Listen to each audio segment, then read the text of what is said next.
I joked about testing his boss in bed. He said the results would come from court.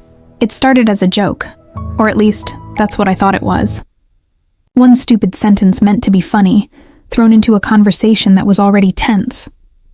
But I didn't realize how heavy words can become when trust is already cracked. My husband, Ethan, had been distant for weeks. Ever since he started working under his new boss, Miranda, he'd been bringing her name home like perfume. Casual mentions, small laughs, inside jokes I wasn't part of.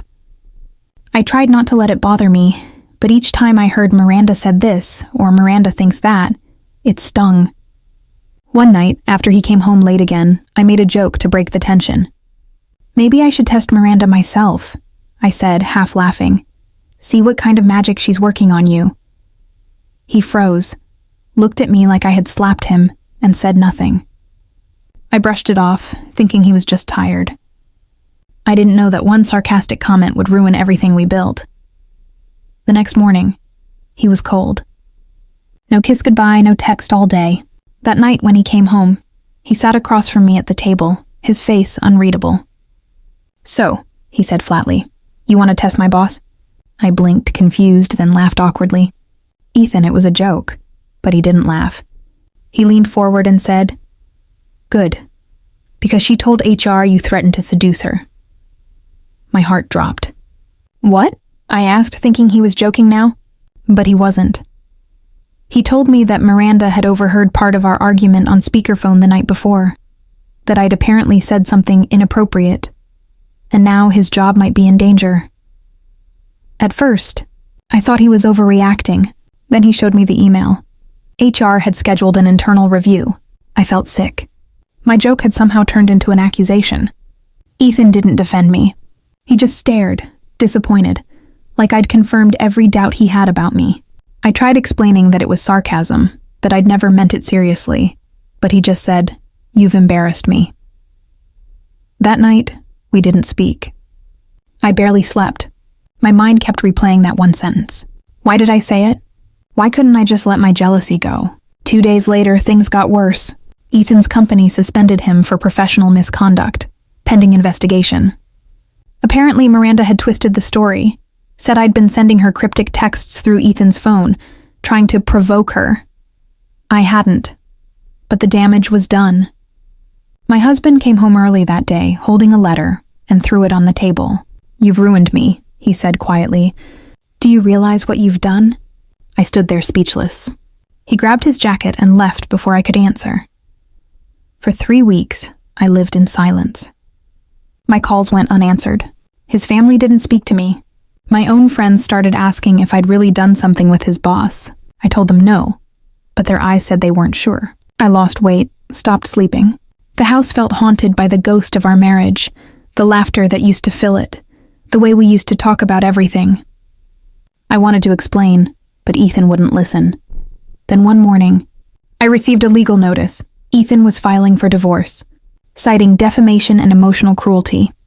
He claimed I'd deliberately tried to sabotage his career out of jealousy. I dropped the paper, my hands shaking. This wasn't just a breakup anymore. It was war. I called him, finally got through and asked, "Are you serious? You're suing me?" He said, "You made a joke about sleeping with my boss." She filed a harassment claim. I lost my job. You think that's funny? Then he hung up. That was the last time we spoke directly. Our lawyers handled everything after that. The settlement terms were brutal. He wanted half the house, the car, even the dog. I wanted to fight, but I didn't have the energy. Everyone around me said I should countersue Miranda for defamation. But how do you prove something that started as a joke said in your own home? The court didn't care about context, only consequences. The hearing lasted 10 minutes. The judge sided with him. After the divorce, I moved into a small apartment. The silence there is different, colder, heavier. I replay that night in my head like a movie I can't turn off. I see myself laughing, saying that stupid line, and I wish I could reach through time and stop myself. But I can't. Words don't just vanish once spoken. They echo, they twist, they become someone else's truth. Months passed, and I heard through a friend that Miranda resigned. Apparently she was caught falsifying expense reports. Karma, maybe. But by then, the damage was done. Ethan still didn't come back. I saw him once at a cafe. sitting with someone new. He looked relaxed, happy. I almost said hello, but then I remembered the look in his eyes that night.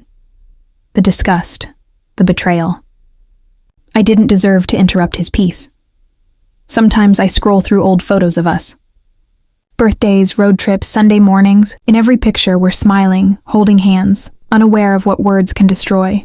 I used to think relationships end with grand betrayals, affairs, lies, secrets. But now I know sometimes they die from something smaller. A careless sentence, a misplaced laugh, a moment of pride. If I could go back, I'd tell that version of me to stop using sarcasm as a shield. I'd tell her to talk instead of joke, to admit she was insecure instead of pretending she was above it. Because I wasn't strong, I was scared. I thought joking would hide that. I thought it would make him notice me again. Instead, it made him see someone cruel. Now every time I speak, I measure my words. Every laugh, every tease, every bit of sarcasm, I weigh it carefully. Because once you lose someone to a misunderstanding, you learn silence can be safer than humor. I didn't mean to test his boss. But in a way, I tested him. His patience, his faith, his love. And I failed. He said the results would come from court, and they did. Verdict, guilty. Not legally, but emotionally. Guilty of not knowing when love needs tenderness instead of irony.